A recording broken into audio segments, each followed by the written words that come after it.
voyons chaque jour dans notre association des personnes ayant reçu des diagnostics de maladies chroniques. Spondylarthrite ankylosante, fibromyalgie, sclérose en plaques, maladie de Charcot, d'Alzheimer, de Parkinson, de Crohn, troubles autistiques, et j'en passe. Parce que nous nous sommes engagés à soutenir la population, nous redirigeons ces personnes vers des médecins souvent concernés et touchés par ce type d'infection, qui en quelques semaines, en quelques mois et parfois en quelques années, améliorent et guérissent leurs patients.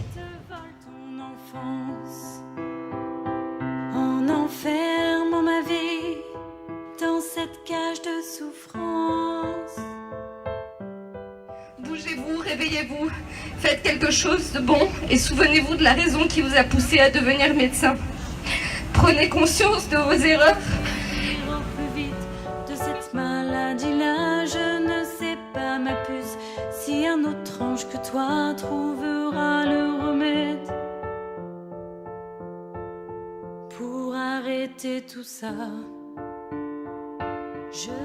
Et donc, dans toute son ignorance, en fait, il a fourgué dans la case maladie psychosomatique.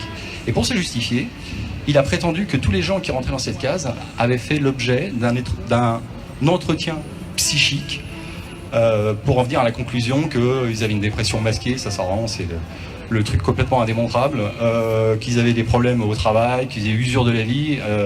Voilà. Le seul problème, c'est que moi je suis passé par son service.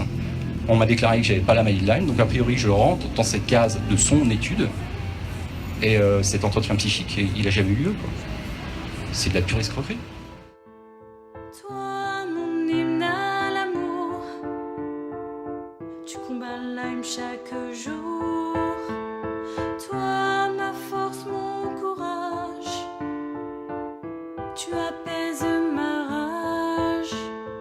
On arrive à faire des sérologies aux enfants, et notamment à un grand nombre d'enfants autistes. On s'aperçoit qu'il y a des traces,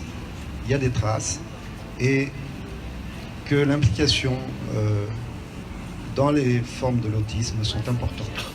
En colère et que parfois j'ai peur, c'est juste à cause de tout.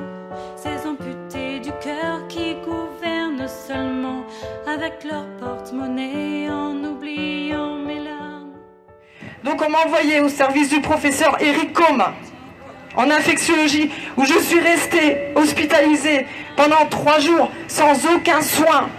J'avais des migraines atroces, j'avais les yeux qui brûlaient, je voyais plus rien. Mes jambes, je souffrais d'ataxie. Mon cerveau ne pouvait plus contrôler mes jambes, je ne pouvais plus marcher. Le professeur Combe est arrivé dans la chambre. Il m'a dit, madame, votre test c'est un faux positif. J'ai pas eu le temps de lire votre dossier, j'ai autre chose à faire, j'ai plein de malades dans l'hôpital. On était en été, tout le monde était en vacances.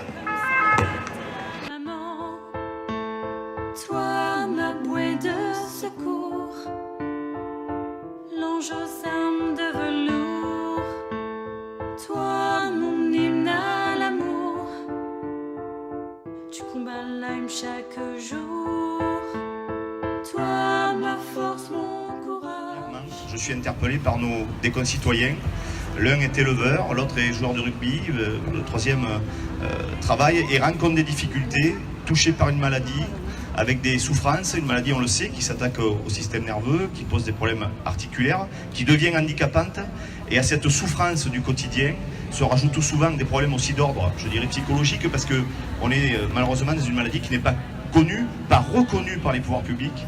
Et je crois que le but de cette manifestation, c'est d'apporter un éclairage, de porter au plus haut niveau, jusqu'à la ministre de la Santé, un message, qui est aussi un message d'un appel au secours pour des gens qui souffrent au quotidien. Et pour faire reconnaître que la panique m'assaille, même si mon cœur déraille, que parfois je défaille et que je ne serai jamais comme les autres mamans. Je t'aimerai, mon amour. Toute bataille n'est jamais perdue, aussi silencieuse soit-elle.